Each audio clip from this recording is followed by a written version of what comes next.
Hi everybody, welcome to Old Guy's Garage.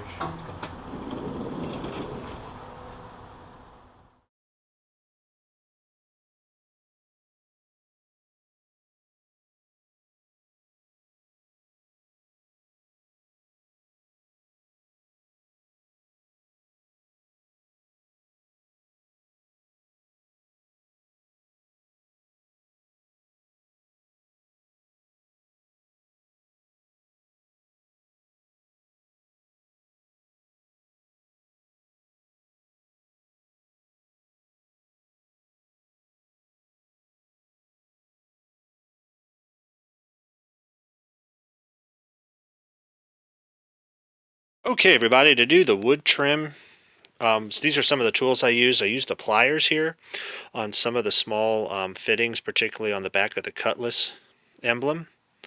Flathead screwdriver. This guy here works great for prying off some of the radio buttons. Good old 1/4-inch sockets. I probably use the 1/4-inch drive and 5/16 drive the most. Black and silver pens, paint pens, and I'll show you here in a second how those can come in really handy as well. And don't forget, I used some of this Prepsol plastic and leather prep as well. So careful when you spray that. I was spraying it on a rag and then cleaning the black area off where I was going to be applying the wood trim. You might want to mask your silver off, the silver trim, and then go in and clean things with that. So I'm not sure how abrasive this is with the old silver paint or chrome, whatever was used on the inside of the on the vehicles back then.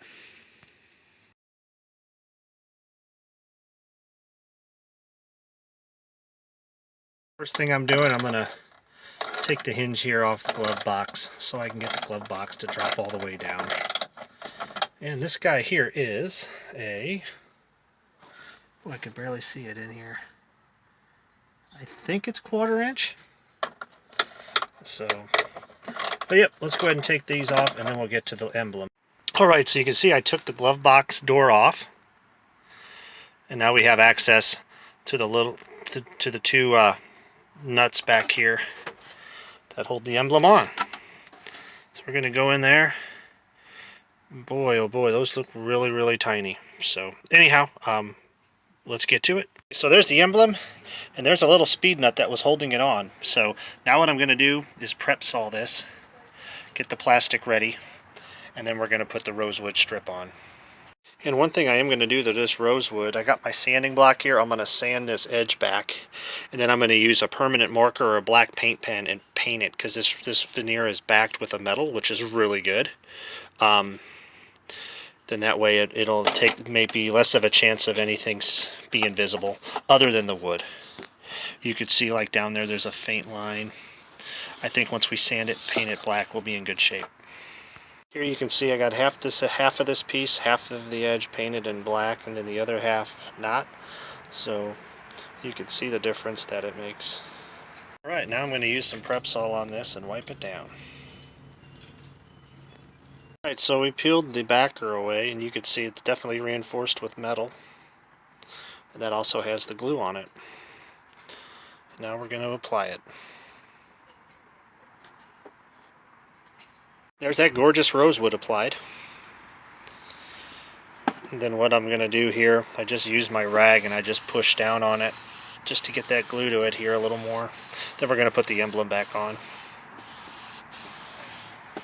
Here we go. I just used the pliers to get the speed nut on that. So well, let's go ahead and put it back in the car. Alright everybody. Just tightening the last few. Just making sure these are all tight, so there's no sloppiness. There we go. Let's go ahead and close it. Oh man. Okay, I hit that. Alright, there we go. Man, oh man, look at that difference. Whew, that is looking sharp. Now we gotta work on the rest of the dash here. Man, that is looking good. Look at that.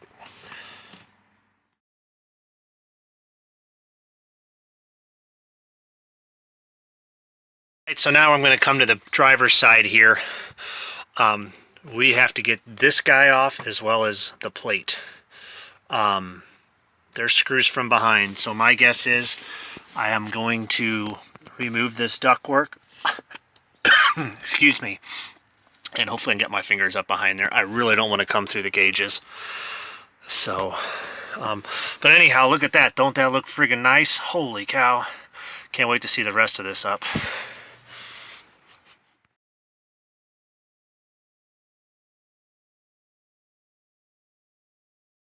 Alright, so instead of removing the wiper switch, what I did here is make a template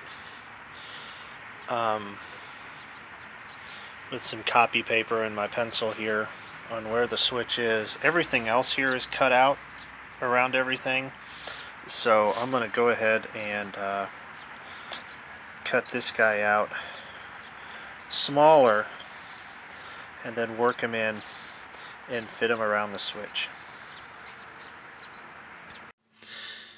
And there's my template. It's a little bit smaller, so on the piece of wood I'm going to cut it out even smaller and then just cut it out gradually bigger as I get closer to fitment.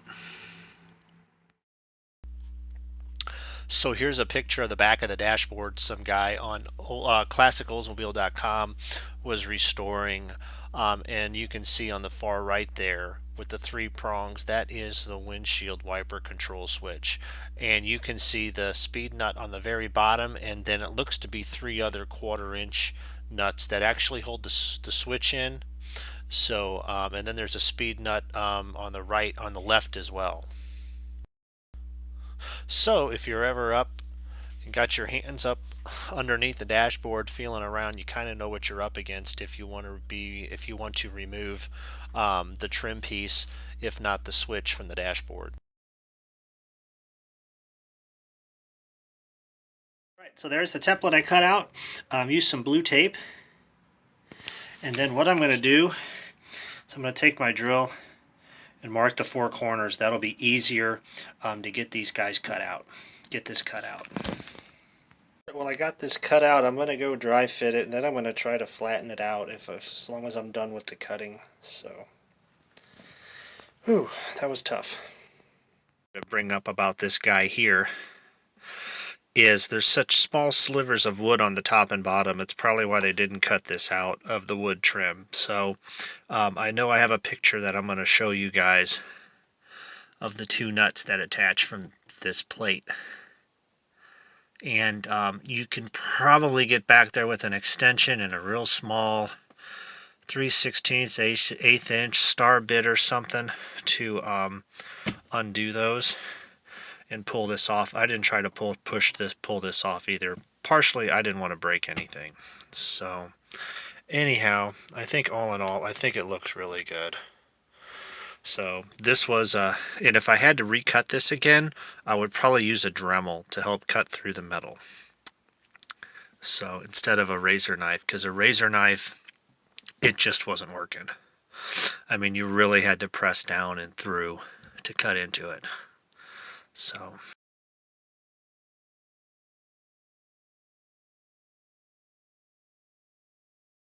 in case you know, like your cutouts are larger than what they should be, like underneath the radio here, you can barely see it. I used the paint pen below the radio before I applied the wood, just to help things blend in a little better, so there just wouldn't be black right here where the cutout's just a little too tall. So I put silver on the old dash before I applied the wood.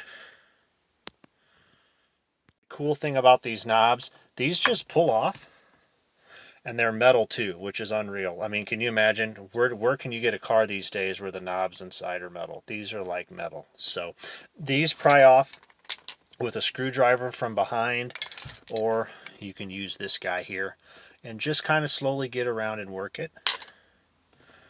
And then this guy here goes back on like that. So all this stuff still works. Man, that looks great. All right. And then remember, I said later in the video, however this has transpired, I like to use the black paint pen around the edges. because this veneer is backed by metal, which is really good.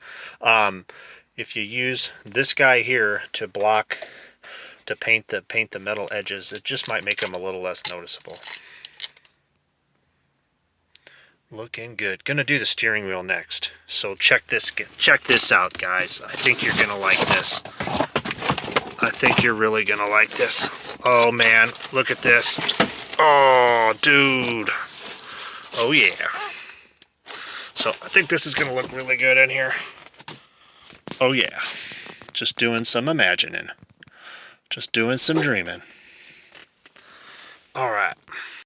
Alright, everybody. So got the Rosewood installed here on the dash. So looking really good. I did cut out around the windshield wiper here.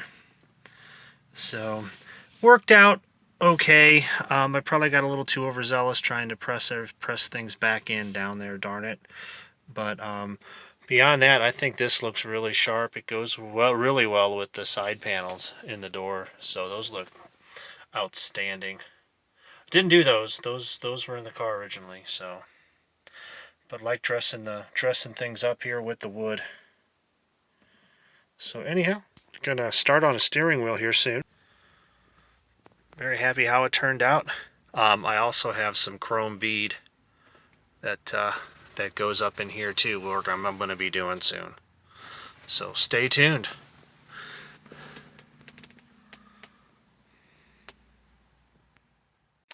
Alright everybody, well thanks for tuning in. Hope this episode helped you out.